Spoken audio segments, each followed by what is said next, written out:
Welcome to Most Innovative Companies. I'm your host, Yasmin Gagne, joined by my producer, Josh Christensen. Hey, Josh. Hey, Yas.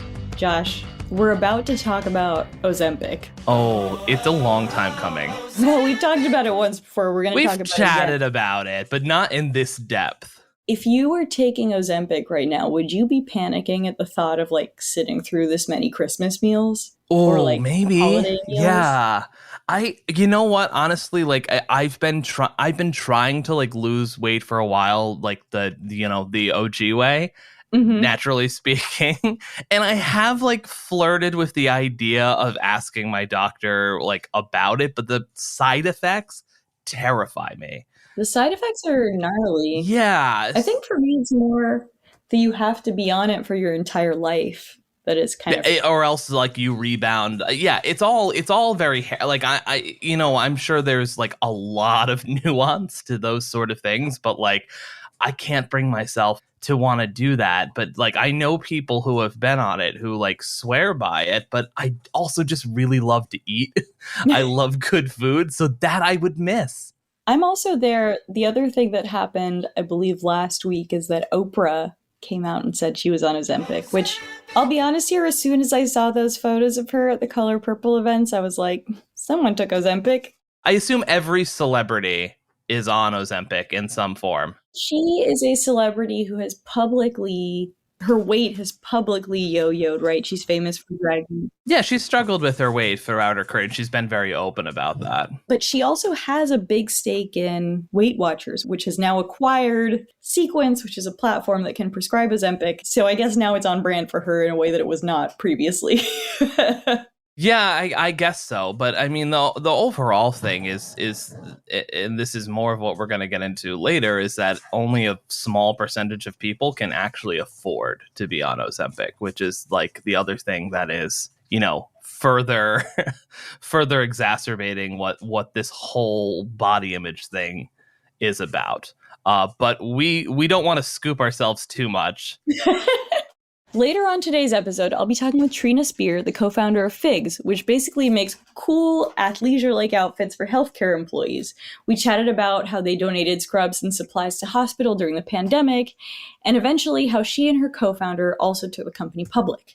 But first, weight loss drugs Ozempic and Wegovy made a big splash this past year, to say the least. And here to help me understand this phenomenon is Fast Company contributing writer Adam Bluestein. Hey, Adam. Hey, yes. As we sort of intimated before, Ozempic was really hard to miss this year, from the sort of earworm jingle to the proliferation of ads everywhere on the subway. But you actually went to Denmark to report on Ozempic's maker, Novo Nordisk. Tell me how they managed to get such a foothold in the American drug market and in society in general. Sure. Well, it's actually a longer story than many people probably imagine. Novo Nordisk itself, they call themselves a 100-year-old company. So they actually just celebrated their 100-year anniversary this year.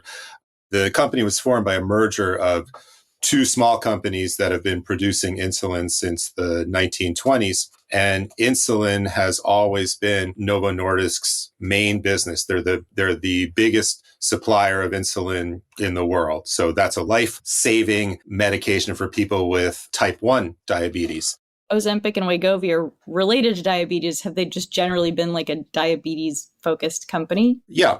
So Novo has been a diabetes company, the biggest diabetes company, where their main competitors are Eli Lilly and Sanofi. What happened with the insulin business is several years ago, starting 8 or so years ago, there was a lot of pressure on the price of insulin. And so the margins that Novo was making were getting slimmer. In 2017, they got a no new... pun intended, right? Sorry. Yeah. Oh, didn't even think about it. Got to be careful. So in 2017, they had a new CEO come in. I'm going to butcher his name, but Lars Frogard Jorgensen, a longtime insider at the company. He took over from the previous CEO who'd been in charge about 15 years. So this is a stable company.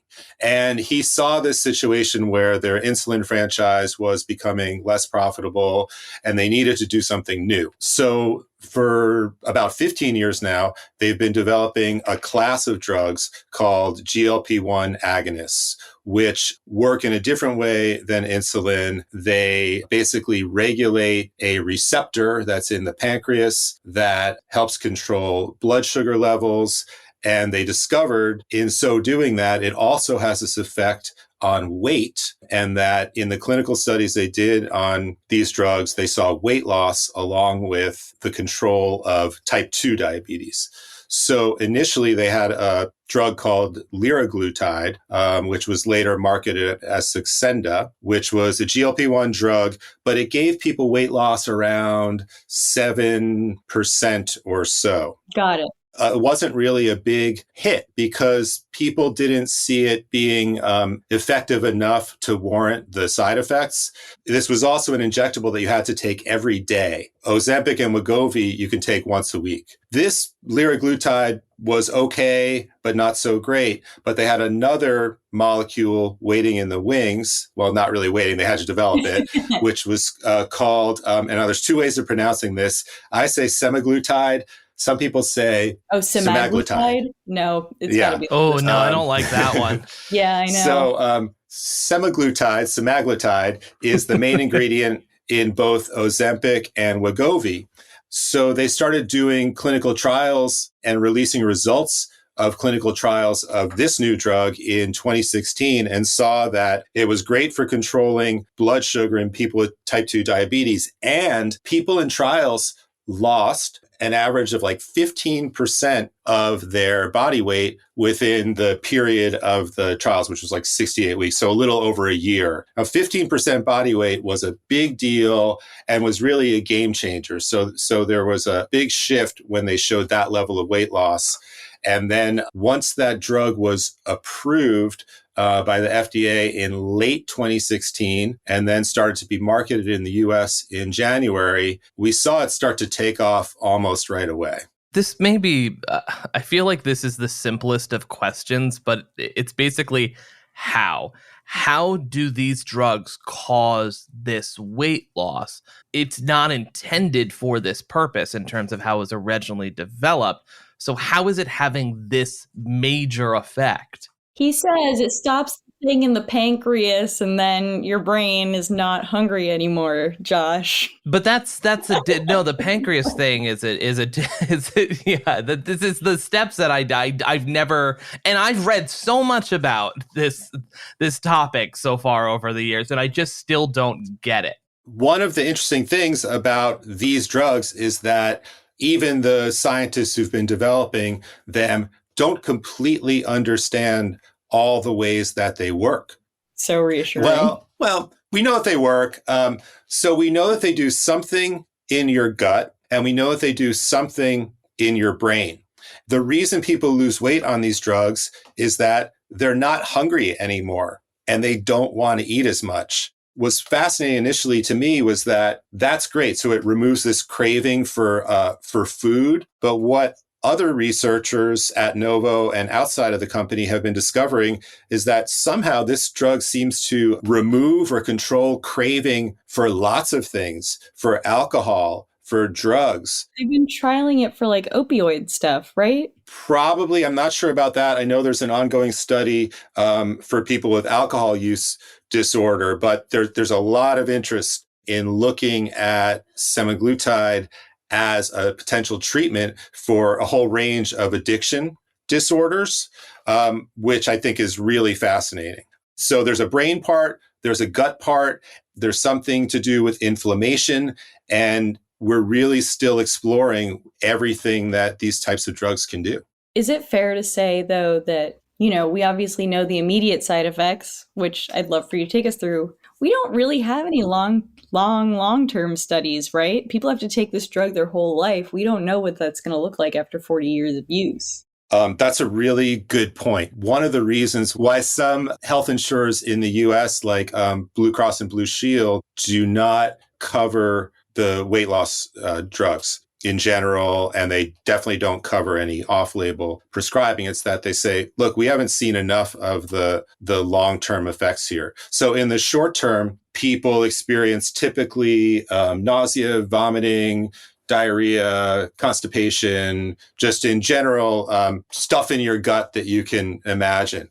Some of the more potentially like alarming side effects is that there have been a few hundred reports of people in the US and Europe experiencing suicidal ideation or even suicide attempts while taking the medications. That's something that the regulatory agencies are taking a look at. There's issues with the speed of weight loss that people can have on Ozempic or Wegovy, that it can happen so fast that if you don't maintain proper nutrition, you lose weight too fast, your skin sags, you lose muscle mass. So we've heard maybe like Ozempic face. That's like losing the fat from your face too fast and you get saggy. You just got to do it the old-fashioned way by getting your buccal fat removed. So, you brought up the fact that insurance obviously says sometimes they don't want to cover it for a bunch of sort of medical trial reasons. That does kind of sound like an excuse because this drug is very expensive, right?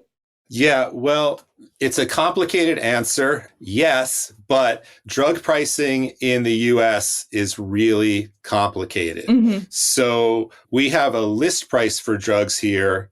I guess most people never pay or see the list price of a drug because your insurance is covering it or it's being discounted in some way. So the list price for Wegovy, which is semaglutide that's approved for weight loss, is about $1,300 for a 4-week supply. Wow. And as Josh pointed out, these are drugs that in order to maintain the weight loss, you have to keep taking for your whole life, essentially, or you have to do some sort of treatment for your whole life. So if that remains the cost, if that's what you're actually paying, yeah, that's a high priced drug.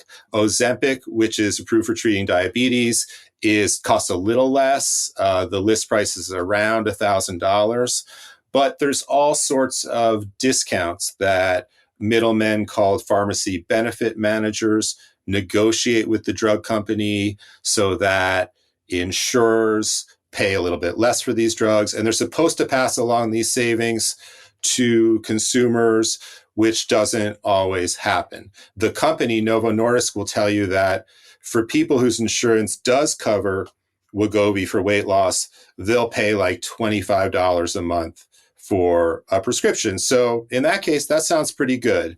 Medicare, which is care for older Americans, does not cover any weight loss drugs, which is a big deal. If they did, they'd be paying right now billions and billions of dollars a year to do that. However, there is a lot of need in that population, and there's a lot of pressure on the government to change the rules around covering weight loss drugs because there are such potentially broad societal impacts and cost impacts for the bigger healthcare system of having more people who are less obese. There is so much demand for this drug. Does that mean Novo Nordisk has a lot of leeway when it comes to pricing? Yeah, so drug companies come to the US because we pay really high prices for drugs here. One of the greatest things about this country. Super cool. We pay 3 to 4 times on average what comparably developed countries, like countries in Europe, for example, pay for drugs. And it's because we don't really negotiate drug prices here. So that's something. Right now, Novo has blockbuster sales of both Ozempic and Wegovy. They cannot keep up with demand for Wegovy. They can't make it fast enough right now. They don't expect to catch up with demand until well into this coming year, right? It's economics, right? We've got crazy demand. People are willing to pay this price. We're going to keep charging this price. And I'm not saying that they're evil for doing this. They're a business. They're set up to make money, but this is what drug companies are allowed to do here. We have a system where the price of drugs is entirely based on what the market will bear. And if there's no competition or if there's not competition for a drug, then drug companies can essentially name their price. Now, they negotiate drugs differently in Europe, where they look at the efficacy and they make a determination of what it should cost based on that. And until now, we don't do that here, although we're going to start. Where do insurance companies sort of play into all this? Insurance companies in the US are figuring out where they play in this system because the drugs are expensive. So even with negotiated prices, I think the American Enterprise Institute estimated that insurers are still paying about $700 for a 4-week supply of Wegovy and about $300 a month for Ozempic, which is still a lot of money. So they don't want to pay that if they don't have to. Different insurers are doing different things. Some are covering weight loss drugs, no problem. Some will only cover Wegovy if the person also has another weight-related health condition. Comorbidity. Comorbidity. So there's really a push and pull. And in the short term, we don't know in the next couple of years whether more insurance will cover or fewer insurers will cover. However, in the long term, most people I speak to believe that coverage will expand, especially as these drugs show benefits beyond weight loss. The Biden administration is pushing for more regulation on pharmaceutical pricing. Tell me a little bit about that and how Novo Nordisk is dealing with it. This is a really big deal for drug makers. I'd say 100% of them are really unhappy about what's happening. So one of Joe Biden's signature piece of legislation is the Inflation Reduction Act. And as part of that, the U.S. is going to start negotiating the prices of some drugs, the 10 most used drugs by people on Medicare. So just a list of 10 drugs. Starting in 2026, these prices will go into effect. This is entirely new that the government is actually negotiating prices. Novo Nordisk, along with Johnson & Johnson, and I think all of the other companies whose drugs are on this list are suing the U.S. government over the whole idea that we're going to negotiate drug prices. I ran into a lawyer at a party a while ago and I was like, well, what kind of lawyer are you? And he was like, put it this way, I make sure people pay adequate amounts for the drugs that they need, to save their life. I was like, cool, yeah, the Lord's work. But you mentioned Johnson & Johnson there. How does Novo Nordisk compare to these other conglomerates? Novo Nordisk has been, for one, a little bit of a smaller company than the companies that we think of as like giant, big pharma. But they're certainly big, and they're getting bigger. You look at the numbers, like who's spending the most. Novo's numbers are a little bit lower, but that's just because they're relatively smaller than these other companies. So at the beginning of your article, you listed a bunch of things that Denmark is known for, and one of them is the Little Mermaid story. And I believe this relates to Ozempic, but you'll have to tell me how. Sure. So the specific mermaid reference came from my editor, but when I was in Denmark, the big thing that I was noticing was a lot of mermaids. One, I was noticing how fit and healthy people looked and thinking, wow, isn't it ironic that the biggest weight loss drug ever comes from this country where everyone's riding bikes and everyone looks great. So the Little Mermaid statue is one of the big tourist sites to see when you're in Copenhagen. I actually didn't find it and found this other mermaid statue that's really cool too. You had one job aside from reporting. Yeah, I know. The other one was a beautiful statue, though. So Hans Christian Andersen is like the literary hero of Denmark. Wrote many classic fairy tales, which are all kind of dark, really. But those of us who saw The Little Mermaid in the Disney version didn't see all the darkness in the original story. So as I was sort of exploring, well, what's this story about? Is there a metaphor here? I went back to the actual Hans Christian Andersen story. A really interesting thing about that is the sacrifice that Ariel, the mermaid, makes to become a human, which includes, we know the losing her voice part, but the other thing is that in order to walk on human legs, the sea witch tells her that every step you take is going to feel like you're walking on shards of broken glass. What? Are you serious? Yes. Hans. It also Hans, ends very badly. Yeah. For children? How did she die? Well, you want the real story? So when the prince does fall in love with somebody else, there's a punishment built into the witch's spell that he's going to die for that. But Ariel makes this deal because she loves him so much that she'll die instead. So she sacrifices herself and turns into some sea foam. And he falls in love with another girl? Most likely one that doesn't go, ah! Every step. In every step. Like she seems really depressed. Oh. I think I need someone healthy. Right. So although we just sort of name checked the mermaid, there is this real deeper layer of metaphor there, which some might consider an appropriate analogy for what people put themselves through, to lose weight, to transform their physical being. And the transformation that people experience with these new drugs is really remarkable, seems almost, fictional. Morgan Stanley estimated something like 7% of the US population is going to be taking, weight loss drugs like this, right? That's one of the estimates. There's all sorts of estimates about how high this total obesity market could go. Yeah, I mean, when you look at the fact that in the US, 42% of US adults are considered obese, which is a body mass index of 30. Crazy. Or above. So imagine just capturing part of that market with these weight loss drugs, right? I mean, you get to 7% easily. If everyone took these, forget about it.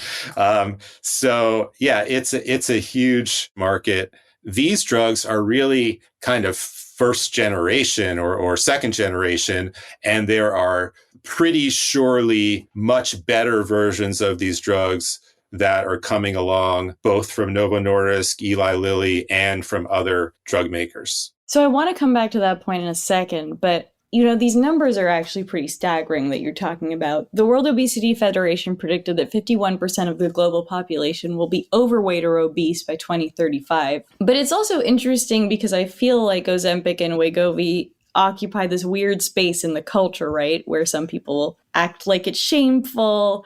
Other people might say that being overweight or obese is not a serious condition. Where do you think we kind of stand now with that? This is really interesting. And whenever I talk to people about this subject, tell them I'm working on this story, one common reaction I get is really like outrage. Really? There's a lot of people who are upset that, people are just taking a pill to get skinny, which I think really ignores the fact that for many people, and this is the line that people at Novo Nordisk like to repeat, obesity is a disease. And it has not been treated like a disease by our culture and even by a lot of people in the medical establishment. So I would really say that one positive thing that the development of these drugs and their popularity has done is to show people that it's a disease because when you treat it with these drugs,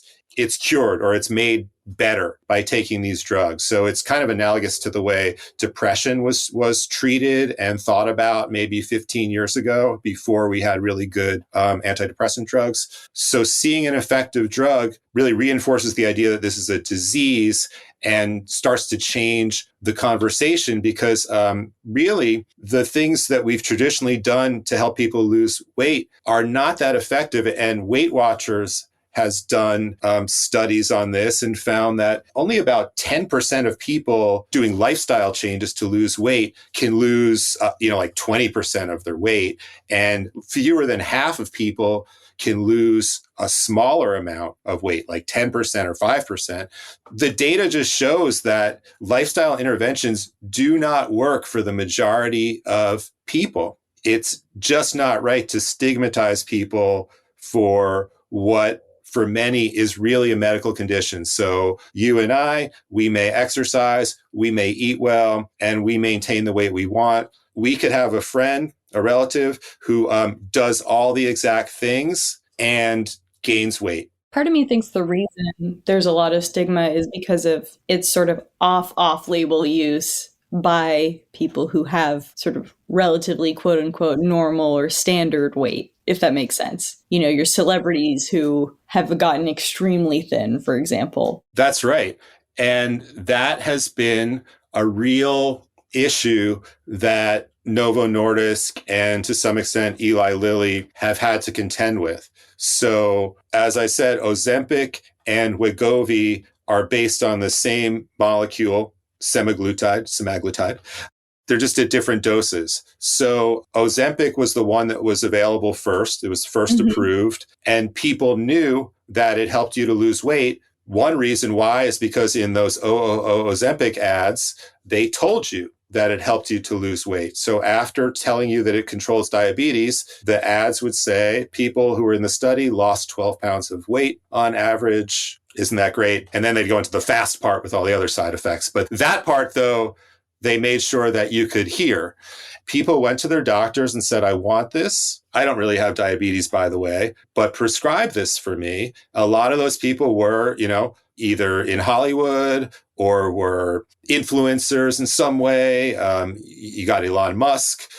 You've got maybe a Kardashian or two taking these. But it was kind of this secret that everyone knew that you could get Ozempic and you could use it off-label for weight loss. And so the company is aware of this.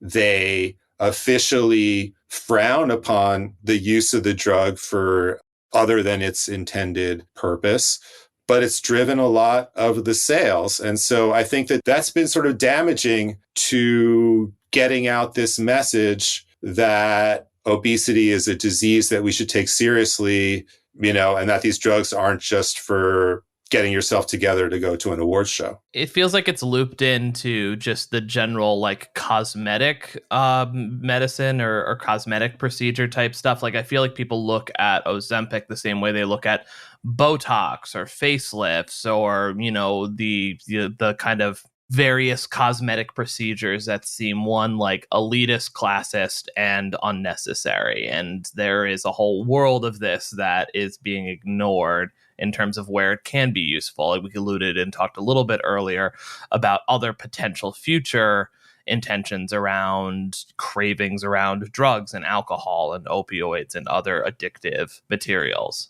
So what can we expect next, just in the space and for Novo Nordisk? So, Josh, as you point out, there's been this tendency to not take weight loss and weight loss drugs that seriously, to sort of lump them in with cosmetic drugs like Botox or like drugs for erectile dysfunction, for example, versus treating them as drugs for a chronic condition like, say, heart disease. So to that end, one of the really very smart strategic moves that Lars Froggaard Jorgensen did when he took over. Great job with that name, by the way. Yeah, you did it. You did it. Was to see that in their safety studies on Ozempic, they saw that people seemed to do well cardiovascularly, that in fact, they didn't have problems with their heart, that they seemed to improve on a lot of measures. And he authorized and launched a very extensive study of thousands of people around the world, specifically to study semaglutide in people who had heart conditions. This study went on for 5 years, and they just released the results from it this fall. It was really remarkable, what they saw. It reduced the death by any cause by 19%. That's crazy. Yeah, in this group of people with chronic disease. The disease stopped progressing. You didn't have heart attacks, like a 28% reduction in heart attacks. So that's remarkable. And for Novo Nordisk, the great thing about it is insurance companies might balk at paying a high price for a weight loss drug, but when you have a drug that's showing a strong benefit for people with cardiovascular conditions, with heart disease, that's a whole other matter. And it's going to be a lot harder for them to object to paying for these drugs. In addition, Novo Nordisk just stopped a trial in patients with kidney disease early because it was so successful, because semaglutide was so effective in reducing the risk of disease progression and death. They said, this is working. Let's move on to the next phase. Josh, are you convinced? All right, guys, I'll do it. I'll take it when it's cheaper in a pill form and doesn't make me want to kill myself, literally, not to be flippant, then I will consider taking it. You just got to do a little more, right? Just a little more. And then we'll be fine. I think we can end this one there. So we're going to take a quick break, followed by my interview with Trina Spear.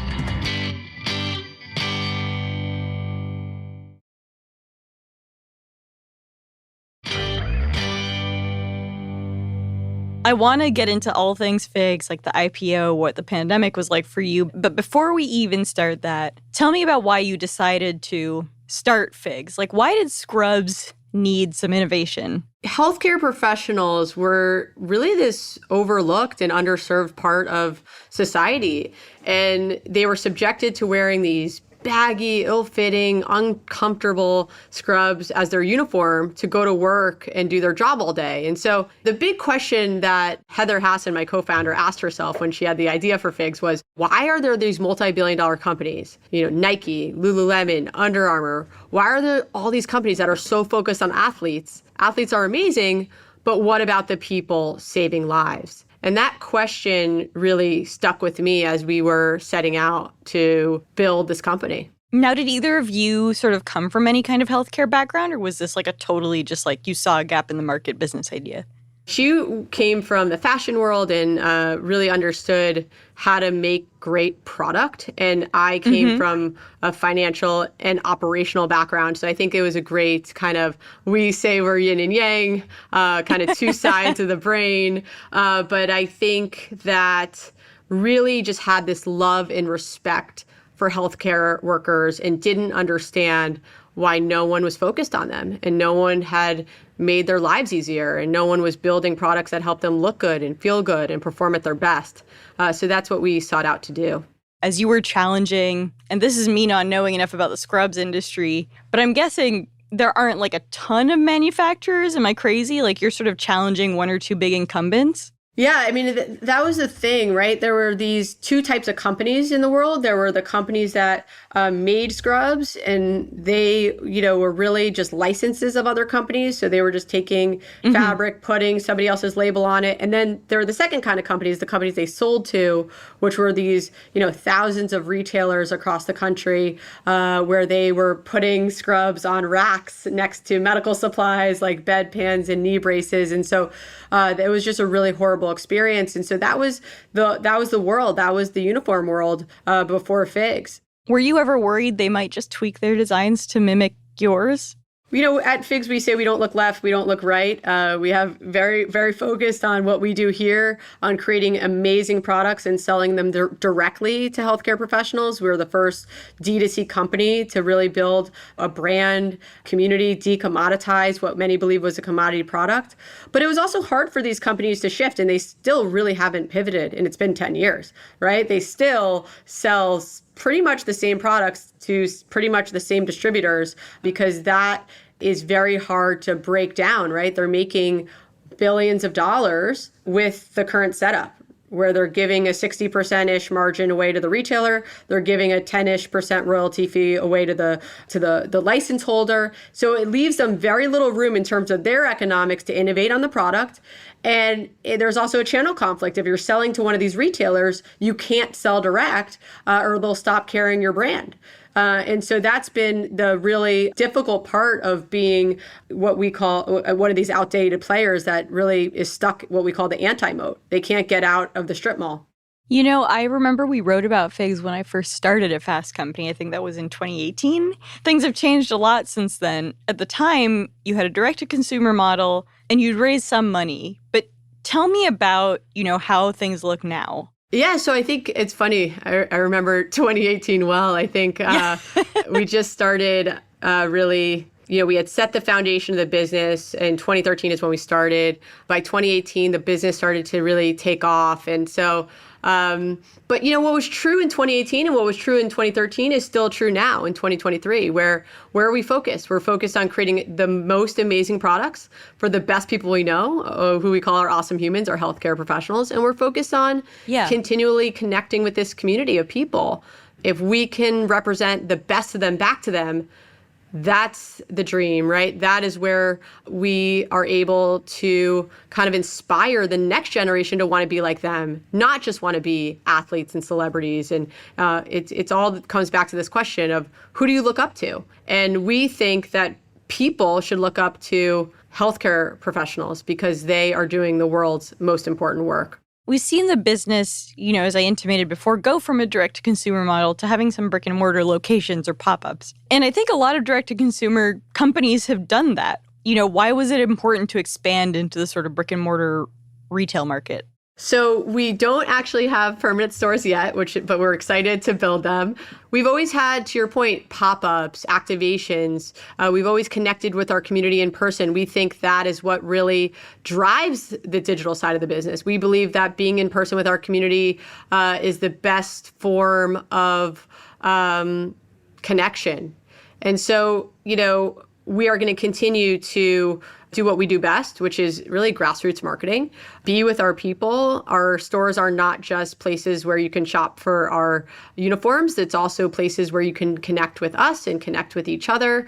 We have a whole series of programming that will be rolling out within our community hubs over time, where we'll be speaking about topics that are affecting our community. Because our whole goal is to show up and serve in unexpected and meaningful ways. And so that's everything from mental health specialists to topics around mentoring. How do you get promoted to the next level? What are the different aspects of medicine? Because it's always evolving and changing. It's the fastest growing job segment. There's always change. Medicine is continually changing. And so how do we help support the healthcare community as medicine changes? At this point, FIGS is sort of ubiquitous enough that most healthcare professionals, I would say, or that I encounter, kind of know about it.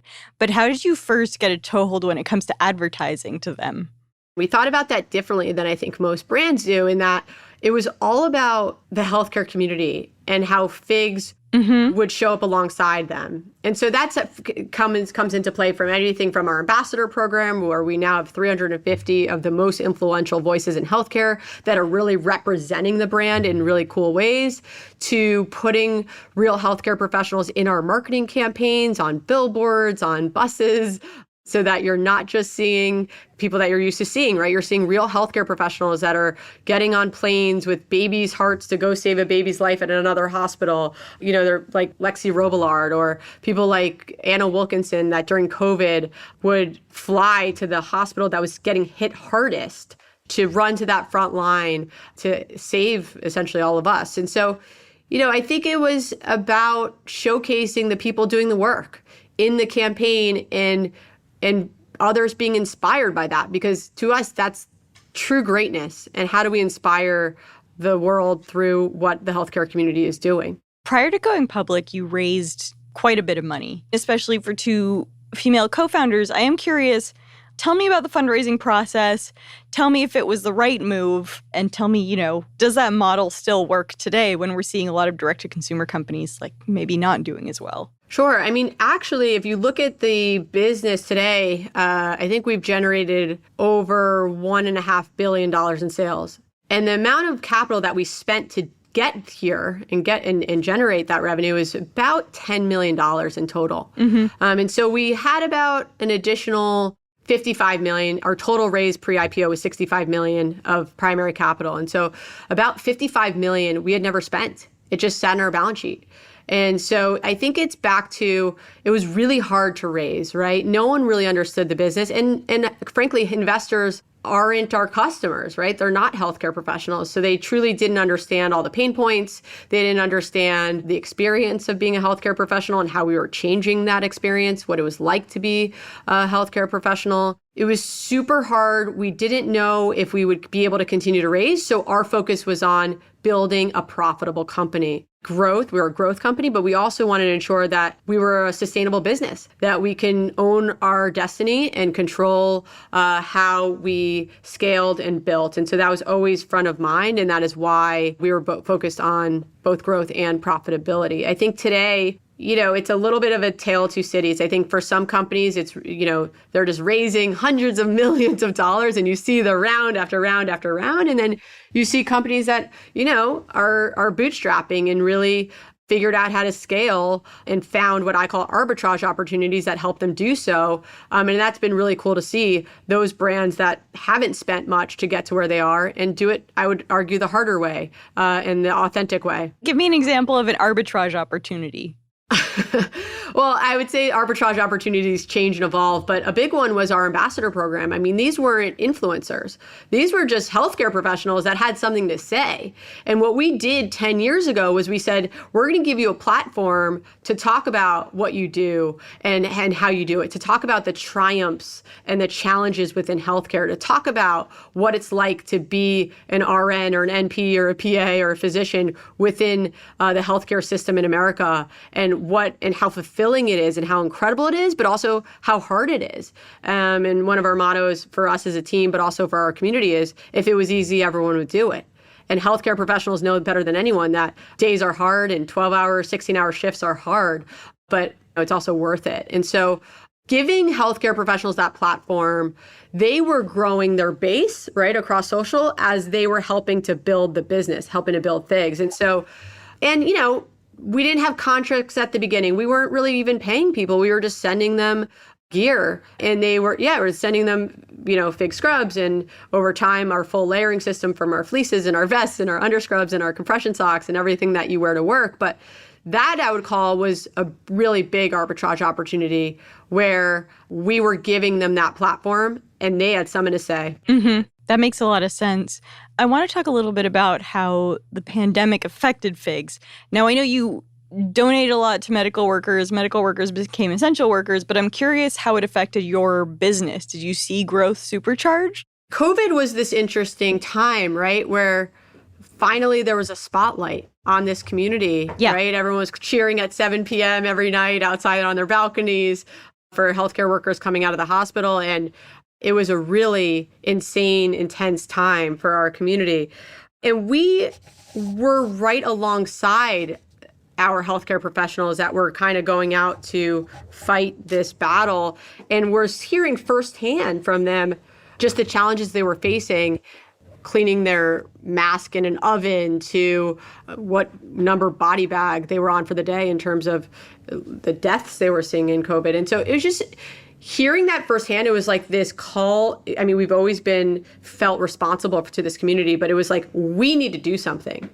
We need to show up with PPE, with masks and isolation gowns and hazmat suits. And we shifted our supply chain. And it's a true benefit of being a young, nimble company, shifting everything that we were doing so that we can get our community what they needed to go to work and feel protected. We felt this responsibility to do that. And so there was, I would say, we grew, we continued to grow through the pandemic. I mean, we were growing 100% every year pre-pandemic. So we kind of continued along that trajectory.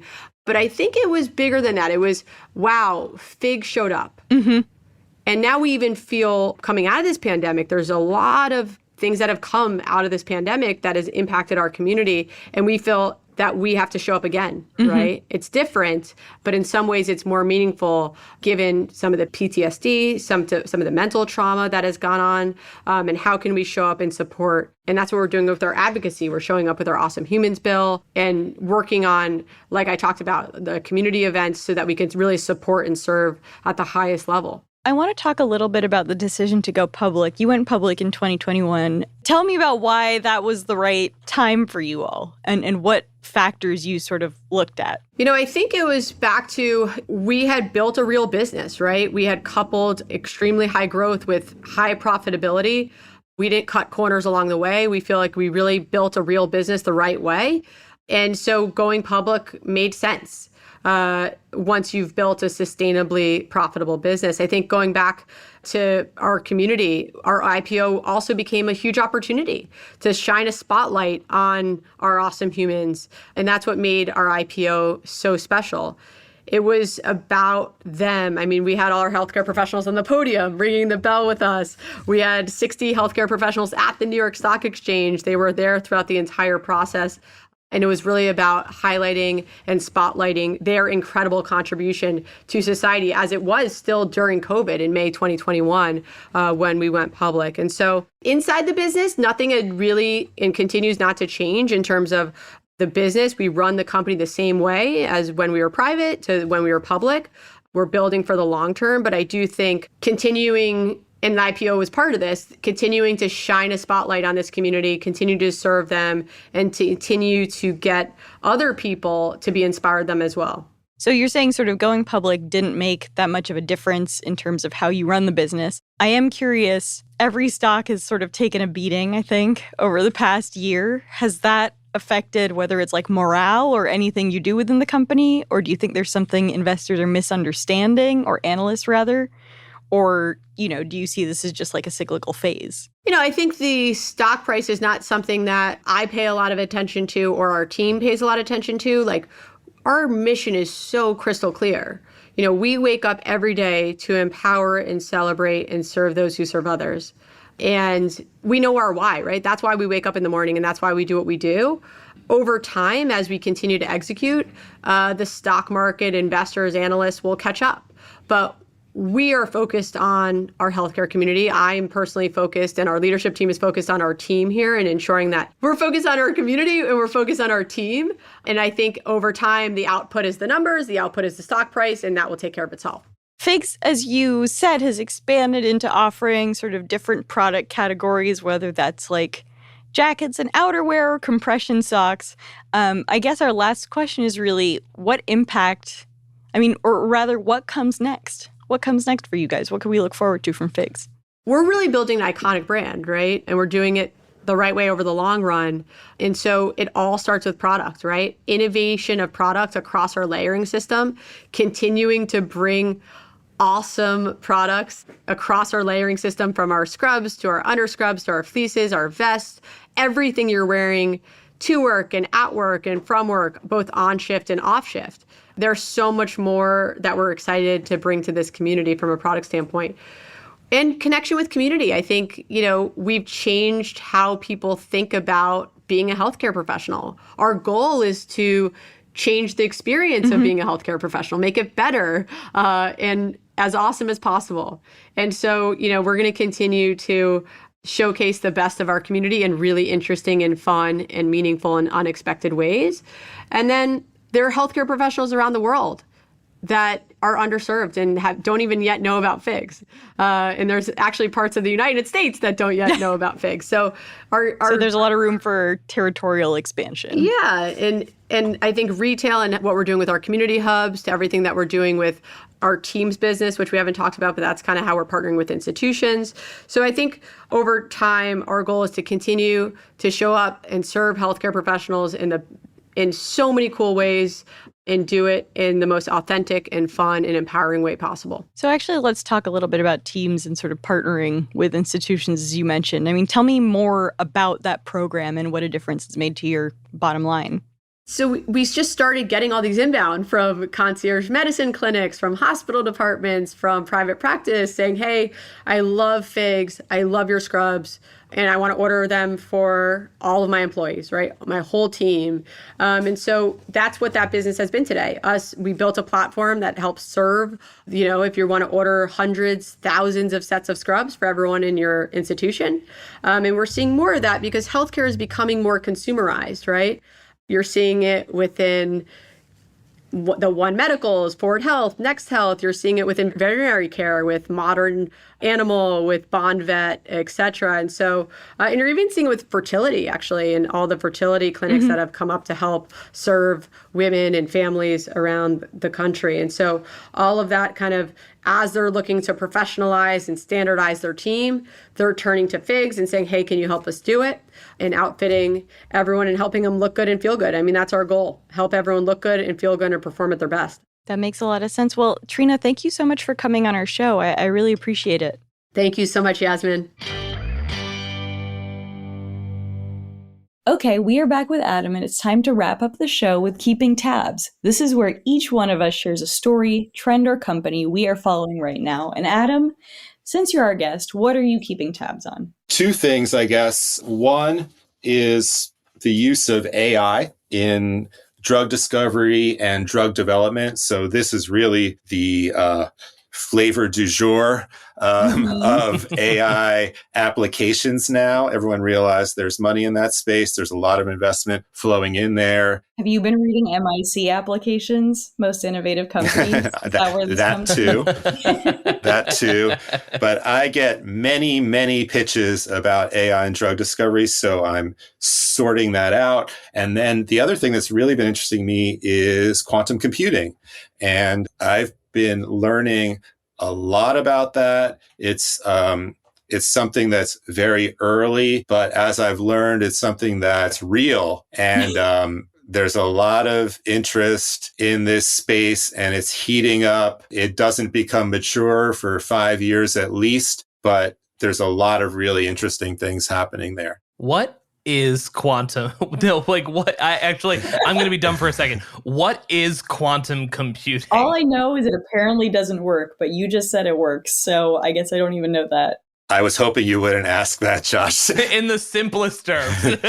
In the simplest terms, regular computers, traditional computers are able to hold, like the bits can hold two states, a 1 or a 0, a yes or a no. Quantum computing, instead of that, uses electrons that exist in a quantum state, meaning they can hold multiple possibilities and calculate multiple possibilities at once. So instead of like every time you change a variable, you have to run a new calculation on a computer, you can actually calculate all of the different variables in all their combinations all at the same time. That clears it up. Okay. So it's a big idea. And right now they're really building the machinery for it, the hardware for it, starting to do some experimental calculations. But you're sort of right, Yaz, that it doesn't really like work yet in that people aren't solving the big problems that we think we'll be able to solve. But they're just showing that this idea works and developing the hardware and the infrastructure for making these calculations. Watch this space. I will say I probably won't be getting into quantum computing reading. I did last year read upwards of 20 books about the history of computing and internet for a series that I produced called Computer Freaks on Inc. magazine. Check it out wherever you get your podcasts. Shameless plug. What else are you keeping tabs on? I'm keeping tabs on. I'm going to try to compete with the kind of highbrow ideas of what I'm keeping tabs on. I'm keeping tabs on the Fed and their recent decision to hold steady yet again on interest rates, but more pertinent was their signaling that interest rates will be lowering, starting with possibly or projected at least 3 cuts in 2024. And then continuing cuts in 2025 and 2026. And now we all know best laid plans. Things change very quickly in the market, but it is interesting to keep a tab on because I think this past year especially, and in kind of the past few years with inflation, with the interest rates going up, capital has been harder to get for small businesses, for consumers, and then a number of other factors have contributed to the much talked about VC winter and funding winter. Silicon Valley Bank collapsing, First Republic Bank collapsing. There's one other bank that collapsed that I can't remember their name, but I'd be interested to see what happens going forward with these interest rates going down and inflation steadying in terms of kind of the business space and funding, whether this will rebound in turn as part of this. So that's what I'm keeping an eye on right now, how 2024 and 2025 are going to change in terms of access to capital. I love the Fed theater, the way they craft every sentence to be like, there are conversations about, you know what I mean? It's so specific and there's so many like little committees. Yeah, there was one, I don't have it up in front of me, but there was like one turn of phrase that was like particularly weird or odd, or they had something that was like, the weather may still be cold outside, but the potential falling of high interest rates over the next few months. And I'm just like, wow, Jesus Christ, someone was a theater major that was in the Fed. Yaz, what are you keeping tabs on? So last week, a new personal hero of mine was discovered, born. Her name is Mariam Mashiri. She's a BBC presenter, and she was counting herself down on air and accidentally flipped the bird at every viewer in the UK. I saw this. I saw this on your Instagram stories, which you should follow us on Instagram at YassiG on Instagram if you want to see some great content. She's just become one of my favorite people. I've never felt more close to someone because I know that's what would happen to me on air. It's why we do an audio medium. you listeners, you can't see it right now, but Yaz just has double birds out right now. I have been told by relatives that I swear too much on this podcast. I feel like you don't swear enough on this podcast. Yeah, fuck that shit. I love you, Miriam. I hope you didn't get any sanctions at your job, and I look forward to seeing you on my screen again. And that's it for Most Innovative Companies. Adam, thank you so much for joining us. Thank you. It's a pleasure. Our show is produced by Avery Miles and Blake Odom, mixed and sound designed by Nicholas Torres, and our executive producer is Josh Christensen. Remember again to subscribe, rate, and review, and we'll see you next week.